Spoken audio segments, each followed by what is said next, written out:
الحمد للہ وحدہ والصلاة والسلام علی من لا نبی بعدہ اما بعد فاعوذ باللہ من الشیطان الرجیم بسم اللہ الرحمن الرحیم تلقون الیہم بالمودۃ وقد کفروا بما جاءکم من الحق یخرجون الرسول وإیاکم ان تؤمنوا باللہ ربکم ان کنتم خرجتم جہادا فی سبیلی وابتغاء مرضاتی تسرون الیہم بالمودۃ وانا اعلم بما اخفیتم وما اعلنتم ومن یفعلہ منکم فقد ضل سواء السبیل۔ حالانکہ تم انہیں محبت کا پیغام دیتے ہو باوجود ہے کہ وہ تمہارے پاس آنے والے کلام حق کا انکار کر چکے ہیں، وہ رسول اور تم کو شہر سے اس لیے نکالنا چاہتے ہیں کہ تم اپنے پالنے والے اللہ پر ایمان رکھتے ہو۔ اگر مومنو تمہاری ہجرت میری راہ میں جہاد اور میری رضا طلب کرنے کے لیے ہے تو انہیں دوست نہ بناؤ، تم ان کے لیے پیار چھپائے بیٹھے ہو، جبکہ میں خوب جاننے والا ہوں جو تم چھپاتے ہو اور تم جو ظاہر کرتے ہو، اور تم میں سے جو بھی یہ کام کرے گا گویا وہ راہ راست سے بھٹک جائے گا۔ آج ہماری سورہ الممتحنہ کی آیہ مبارکہ نمبر 1 کی تلاوت و ترجمہ کا شرف نصیب ہوا۔ سامعین، یہ اس آیہ مبارکہ کا شان نزول جو میں نے کل عرض کیا تھا اس پہ تفصیل سے آج بات کرتے ہیں۔ امام بخاری رحمۃ اللہ تعالیٰ علیہ اور امام مسلم اپنی صحیح کتاب میں، صحیح بخاری اور صحیح مسلم شریف میں، دونوں میں یہ روایت لائے ہیں۔ حضرت علی رضی اللہ تعالیٰ عنہ فرماتے ہیں کہ مجھے اور حضرت زبیر رضی اللہ تعالیٰ عنہ اور حضرت عمار رضی اللہ تعالیٰ عنہ اور حضرت مقداد رضی اللہ تعالیٰ عنہ ہمیں سرکار دو عالم صلی اللہ علیہ وآلہ وسلم نے ارشاد فرمایا کہ تم جاؤ، مکہ اور مدینہ کے درمیان ایک جگہ ہے جس کا نام خاخ ہے، خالف خا خاخ، فرمایا اس جگہ پہ پہنچ جاؤ، وہاں تمہیں ایک عورت ملے گی اور اس کے پاس ایک خط ہوگا، اس سے وہ خط لے لینا۔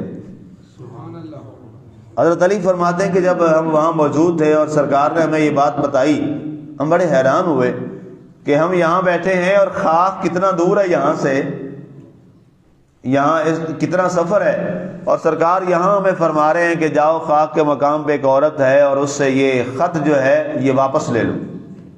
کہتے ہم نے اپنے گھوڑے دوڑائے اور وہاں پہنچے تو وہاں ہمیں ایک عورت ملی، ہم نے اس سے کہا کہ تمہارے پاس ایک خط ہے وہ ہمیں واپس کر دو، تو اس عورت نے انکار کیا، اس نے کہا جی میرے پاس کوئی خط نہیں ہے۔ تو حضرت علی فرماتے ہیں میں نے کہا کہ میں تمہارا سر اڑا کے رکھ دوں گا، ہمارے نبی صلی اللہ علیہ وآلہ وسلم کی زبان سے جو بھی نکلتا ہے وہ حق ہی نکلتا ہے، تمہارے پاس خط ہے وہ واپس کر دو۔ تو اس عورت نے اپنے بالوں کے اندر خط کو چھپایا ہوا تھا، اس نے اپنے بالوں سے وہ خط نکال کے حضرت علی کے حوالے کر دی۔ اب یہاں پہ مفسرین نے 2 باتیں بھی لکھی ہیں، اس کا ذکر بھی میں کرتا جاؤں گا، پھر آگے بڑھتے ہیں۔ وہ فرماتے ہیں کہ ایک تو یہ بات یہاں سے ظاہر ہوئی کہ کہاں سرکار تشریف فرما ہے ظاہری طور پہ مدینہ منورہ میں، اور کہاں خاک کا اتنا دور مقام ہے۔ سرکار دو عالم صلی اللہ علیہ وآلہ وسلم وہاں عورت جو موجود تھی اس کو بھی جان گئے، اور اس کے پاس کیا ہے آقا کریم صلی اللہ علیہ وسلم اس کو بھی جانتے ہیں۔ گویا اللہ تعالیٰ کی عطا سے، اللہ تعالیٰ کی عطا سے آقا کریم علیہ الصلوۃ والسلام جب چاہیں، جس وقت چاہیں، جو چاہیں اس کائنات میں وہ ملاحظہ فرما سکتے ہیں۔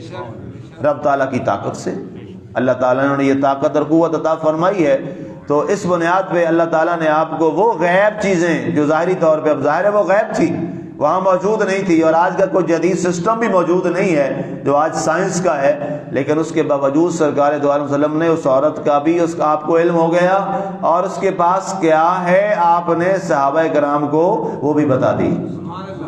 اور دوسری چیز جو مفسرین نے نکالی وہ یہ ہے کہ جب تمہیں اللہ کے رسول صلی اللہ علیہ وآلہ وسلم کوئی بات فرما دیں، اس پر ایمان اور یقین ایسے کرنا ہے جیسے ان صحابہ نے کیا۔ اس نے کہا جی میرے پاس نہیں ہے. حضرت علی نے فرمایا تیرے پاس ہی ہے اور میں تجھ سے ہی لوں گا, اس لیے کہ تیری زبان تو جھوٹی ہو سکتی ہے لیکن ہمارے پیارے نبی صلی اللہ علیہ وسلم کا فرمان کبھی جھوٹا نہیں ہو سکتا. اور انہوں نے وہ خط نکلوایا. جب خط لے کے واپس آئے حضور صلی اللہ علیہ وسلم کو وہ خط پیش کیا گیا, صحابہ نے اس خط کو دیکھا بھی نہیں ہے. اس سے یہ بھی بات سمجھ آتی ہے کہ انسان کو امانت میں کبھی خیانت نہیں کرنی چاہیے. اور اس سے یہ مراد, یہ دوسری جو بات مفسر نے نکالی وہ یہ ہے کہ جو کوئی راز کی بات ہے اس کو راز میں رہنا چاہیے. اگر کوئی شخص آپ کو کوئی بات بتاتا ہے تو وہ بھی آپ کے پاس اس کی امانت ہوتی, وہ آپ کے پاس امانت ہے. اگر آپ وہ کسی اور کو آگے بتا دیتے ہیں, اس نے آگے بتانے کا منع کیا ہے, تو جس نے ایسا کیا اس نے بھی امانت میں خیانت کی ہے. یہ اسلام کا اصول ہے. اب واپس خط لے کے آئے, بارگاہ مصطفیٰ صلی اللہ علیہ وسلم نے پیش کیا گیا. سرکار دو عالم صلی اللہ علیہ وسلم نے وہ خط کھولا اور وہ خط پڑھا. سرکار نے فرمایا ہاں جی حاتب بن ابی بلتہ رضی اللہ تعالیٰ, حاتب یہ خط تم نے لکھا ہے. کیوں لکھا خط اور کیا وجہ ہے؟ خط سارا پڑھ لیا گیا. اس میں دو چیزوں کا ذکر تھا کہ تم پہ ہم حملہ کرنے والے ہیں, رسول اللہ صلی اللہ علیہ وسلم نے منصوبہ بندی ساری فرما لی ہے اور تم پہ حملہ ہونے والا ہے قریب, اور اس حوالہ سے جو مکہ مکرمہ کی فتح ہے وہ انشاءاللہ ہم جلد تم سے لینا چاہتے ہیں, اس کے لیے تم اپنا انتظام کرو. یہ الفاظ تھے, اس میں تحریف تھے. حضرت حاتب ابن ابی بلتہ رضی اللہ تعالیٰ عنہ کھڑے ہوئے بارگاہ مصطفیٰ صلی اللہ علیہ وسلم میں اور عرض کی یا رسول اللہ صلی اللہ علیہ وآلہ وسلم. اچھا, اسی دوران حضرت عمر کھڑے ہو رضی اللہ تعالیٰ عنہ. آپ کا جو مزاج تھا ایک ظاہر ہے جذبہ فاروقی اور جلال فاروقی, آپ نے تلوار نکالی اور کہا یا رسول اللہ میں اس کا سر اڑا کے رکھوں گا, میں اس کو نہیں چھوڑوں گا. سرکار دو عالم صلی اللہ علیہ وسلم نے فرمایا عمر بیٹھ جاؤ, تمہیں پتہ ہے یہ حاتب ابن ابی بلتہ جو ہے یہ غزوہ بدر میں ہماری طرف سے جہاد میں شریک تھا, اور وسلم نے غزوہ بدر والوں کی بخشش کا قرآن میں اعلان کر رکھا ہے, اس لیے تم اس کا سر نہیں اڑاؤ گے, بیٹھ جاؤ. حضرت عمر کی اپنی محبت ہی ایک. حضرت عمر بیٹھ گئے. وسلم نے فرمایا حاتب بتاؤ تم نے یہ خط کیوں لکھا؟ انہوں نے عرض کیا وسلم نہ میں نے اسلام کو چھوڑا ہے, نہ میں اسلام کے بارے میں کسی شکوک و شبہات کا شکار ہوں, اور نہ اسلام کے بارے میں نے کوئی منافقت کی ہے. بس حضور صلی اللہ علیہ وسلم وجہ ایک یہ ہے, مجھ سے جو غلطی ہوئی ہے وہ یہ ہے کہ میرے کئی رشتہ دار جو ہیں وہ وہاں پر ابو سفیان اور ان کے ماتحت رہتے ہیں, اور مجھے خطرہ ہے, ڈر ہے کہ وہ کہیں ان کے ساتھ ظلم و زیادتی نہ کریں. تو میں نے ان کی فیور لینے کے لیے میں نے ابو سفیان کو یہ خط لکھا ہے تاکہ اسی بہانے سے اس کو یہ ایک فیور میری طرف سے مل جائے گی, اور میں نے اس میں ساتھ یہ بھی کہا ہے کہ میرے فلاں فلاں رشتہ دار ہیں ان کا ذرا خیال رکھنا. تو میں صرف ان کے خیال کے وجہ سے میں نے یہ خط لکھا ہے, اور میری یہ غلطی ہے, میں آپ سے اللہ سے اور اللہ کے رسول سے اس کی معافی چاہتا ہوں, اور اگر وہ مجھے معاف کر دیں تو وہ بڑے معاف کرنے والے ہیں. جب آپ نے اس بات کا اقرار کیا وسلم کی بارگاہ میں تو اللہ کے اور توبہ کی, دل سے توبہ کی اور معافی چاہیے, اور اپنا معاملہ جو ہے وہ حضور صلی اللہ علیہ وسلم کی بارگاہ میں رکھ کر عجز و انکسار کے ساتھ اللہ اور اللہ کے رسول سے معافی چاہیے, تو اللہ اور اللہ کے رسول صلی اللہ علیہ وسلم نے آپ کو معاف فرما دی. اس پر یہ آیت مبارکہ جو نازل ہوئی تھی, جس کو میں نے کل ایک آدھا حصہ جو ہے وہ پہلے تلاوت کیا, اس میں اللہ نے فرمایا کہ اے پیارے حبیب صلی اللہ علیہ وآلہ وسلم, اے ایمان والو تم میرے دشمنوں کو اور اپنے دشمنوں کو دوست مت بناؤ, اور انہیں محبت کے پیغام مت بھیجو, انہیں محبت کے پیغام اور وہ خط جو ہیں وہ مت بھیجو. وَقَدْ كَفَرُوا بِمَا جَاءَكُم مِّنَ الْحَقِّ, حالانکہ انہوں نے اس حق کا انکار کر دیا جو آ چکا, یہ حق کا انکار کر چکے ہیں. يُخْرِجُونَ الرَّسُولَ وَإِيَّاكُمْ أَن تُؤْمِنُوا بِاللَّهِ رَبِّكُمْ, انہوں نے تمہیں مکہ سے نکالا بھی اس لیے ہے, تمہارا کوئی قصور نہیں ہے, مکہ والوں نے تمہیں صرف اس بنیاد میں نکالا ہے کہ تم نے اللہ اور اللہ کے رسول پر ایمان کیوں لائے. یہ بات کس کو سمجھائی جا رہی ہے؟ ایمان والوں کو. لیکن اس وقت جو خاص طور پہ مخاطب تھے وہ کون تھے؟ حضرت حاتب ابن ابی بلتہ رضی اللہ تعالیٰ. کہ اے حاتب تم ان سے محبتوں کے خط لکھ رہے ہو اور تم ان سے یہ احساس والی باتیں کر رہے ہو، تمہیں پتا ہے کہ تم بھی مکہ میں رہتے تھے، تمہیں کیوں نکالا وہاں سے؟ تمہارا کوئی قصور تھا؟ تمہارا کوئی قصور نہیں تھا، کسی بھی مسلمان کا کوئی قصور نہیں تھا۔ کافروں کے نزدیک ان کا صرف ایک ہی قصور ہے کہ یہ حضرت سیدنا محمد رسول اللہ صلی اللہ علیہ وسلم پر ایمان کیوں لے آئے، اس کے علاوہ تو کوئی اور قصور نہیں تھا، کوئی اور غلطی نہیں تھی نعوذ باللہ جس کو وہ سمجھ رہے تھے۔ ان کے ہاں سب سے بڑا قصور ان کا مسلمانوں کا یہ تھا کہ یہ رسول پر ایمان کیوں لے آئے، یہ ہمارے بتوں کو کیوں نہیں مانتے، یہ اللہ وحدہ لا شریک کو کیوں نہیں مانتے۔ انہوں نے مکہ کی سرزمین تنگ کر دی آقا کریم علیہ الصلوۃ والسلام کے صحابہ کے لیے، آپ کے ماننے والوں کے لیے، مسلمانوں کے لیے اور آپ کے لیے۔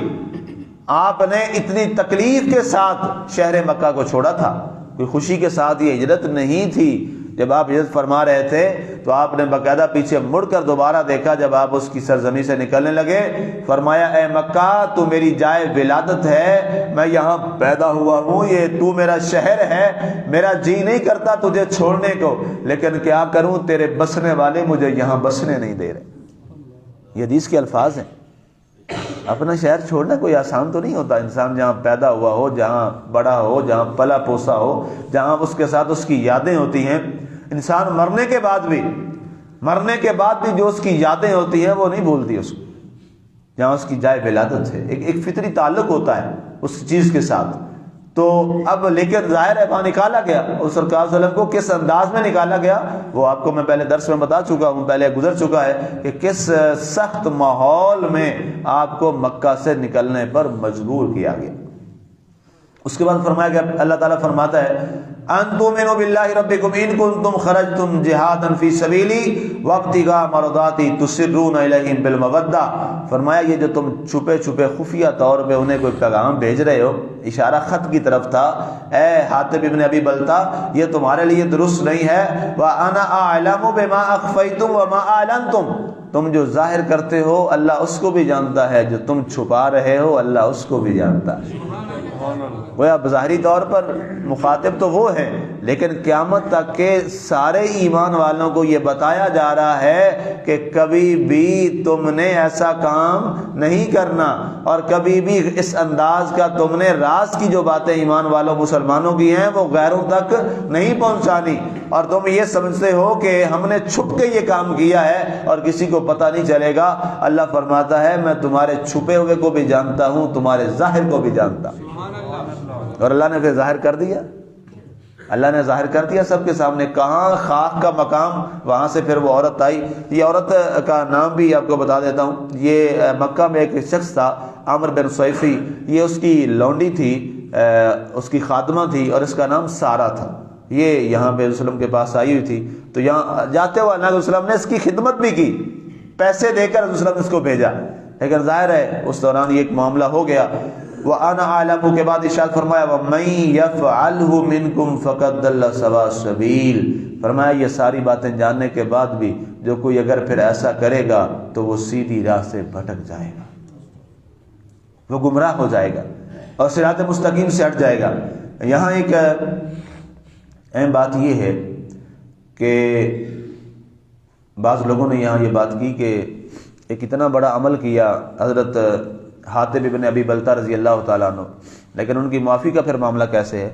تو باقاعدہ طور پہ اس وقت یہ حدیث باقی امام بخاری بھی لائے، امام مسلم بھی لائے کہ حضور صلی اللہ علیہ وسلم نے اس آیت کا حوالہ دیا، فرمایا کہ جس میں اللہ تعالیٰ یہ ارشاد فرماتا ہے کہ غزوہ بدر میں شریک ہونے والے مسلمان جو ہیں، صحابہ جو ہیں، وہ جو بھی ان سے اگر کبھی کوئی غلطی ہو جائے تو اللہ تعالیٰ نے غزوہ بدر اتنا بڑا غزوہ جس میں انہوں نے اتنی بڑی قربانی دی ہے، اللہ نے اس غزوہ بدر کی وجہ سے ان کی خطاؤں اور گناہوں کو معاف فرما دیا۔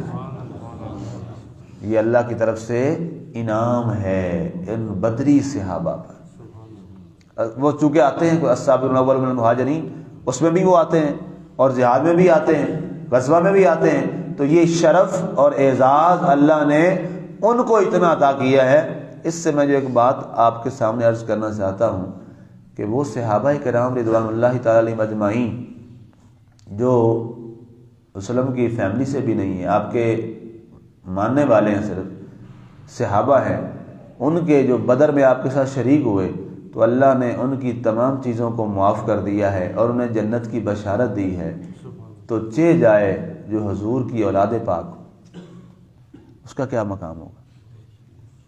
اور ان کے بارے میں پھر کوئی تبصرہ کرنا اور ان کی طرف خطاؤں کو جوڑنا، یہ آپ اندازہ کر لیں پھر کتنا بڑا گناہ ہو جائے گا۔ یہ قرآن پاک کے حوالہ سے اتنا بڑا، اب یہ ظاہری طور پہ دیکھیں، یہ خط لکھنا کوئی چھوٹی بات نہیں ہے، یہ بہت بڑی بات ہے، بہت بڑی بات ہے۔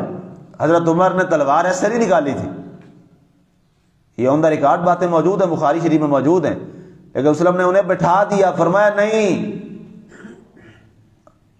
حاتب غزوہ بدر میں شریک تھا، تو اس لیے بڑا محتاط یہ مقام ہوتا ہے، بڑی احتیاط کی ضرورت ہوتی ہے۔ آج جس کا جو جی چاہتا ہے، کوئی صحابہ کے خلاف زبان کھول لیتا ہے پاگلوں کی طرح، کوئی اہل بیت کے خلاف اپنی زبانیں کھول دیتا ہے جاہلوں کی طرح۔ ان دونوں سے آپ دور رہیں، یہ آپ کے ایمان کو خراب کر دیں گے، یہ ایمان کو خراب کر دیں گے۔ اہل بیت اطہار کا مقام تو اتنا ہے، اللہ نے قرآن میں ان کے بارے میں کیا فرمایا؟ انما یرید اللہ لیذھب عنکم الرجس اہل البیت ویطہرکم تطہیرا، قرآن کی آیت ہے۔